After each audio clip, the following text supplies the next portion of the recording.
Баршаңызға қайырлы күн достар, менің каналыма қош келдіңіздер. Бүгін сіздермен өте пайдалы, қазіргі таңда нутрициологтар мен диетологтар көптеп ұсынатын гхи майын, яғни шыжғырылған сары майды жасайтын боламыз. Осы пайдалы майдың дұрыс жасалу жолын, әдісін көрсететін боламын. Ең алдымен шұңғыл ыдысымызды газға қоямыз да, менде қолдың сары майымызды салып аламыз.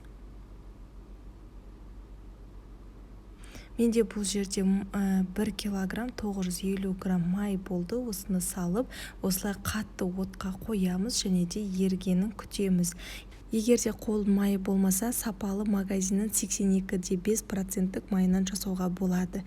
Міне біздің майымыз осылай көпшіліктеніп, осылай қайнап шығатын болады. Осы кезде ожаумен сапырамыз және де астын баяулатамыз. Баяу отта біздің шөбегеміз бен майымыз бөлініп түскенше, майымыздың түсі мөлдірленгенше қайнататын боламыз. Баяу отта осылай өз бабымен қайнап тұруы қажет, және де арасында астындағы шөбегесі, тұнбасы, яғни күйіп кетпеу үшін арасында араластырып тұруды ұмытпаңыздар. Міне өздеріңіз байқасаңыздар, біздің майымыздың түсі өзгеріп, осылай мөлдірлене бастайды. Қайнау уақытысы майдың сапасына да байланысты.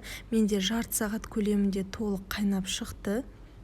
Майымыздың дайын болғандығын тұнбасы астына тұнып, осылай мөлдірленген кезде дайын болды деген сөз. Осымен біздің майымыз дайын болды. Байқасаңыздар, кішкене ғана көпіршіктер жүр, оны алудың қажеті жоқ.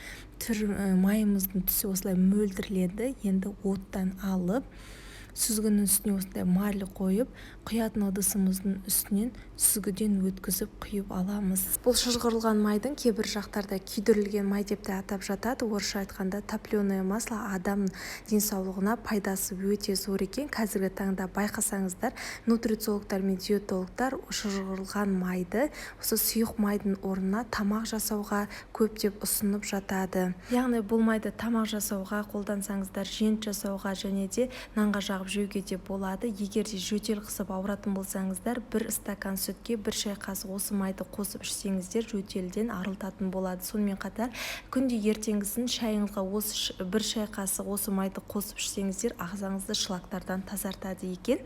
Міне мен осы майды барлығын осылай құйып алдым. Шамамен менде 1 литр 300 грамм май шықты және де астынан осындай тұнып шөбеге деп аталады. Бұл шөбегені құртқа қоссаңыздар немесе нанға жағып жеуге де болады. Өте дәмді.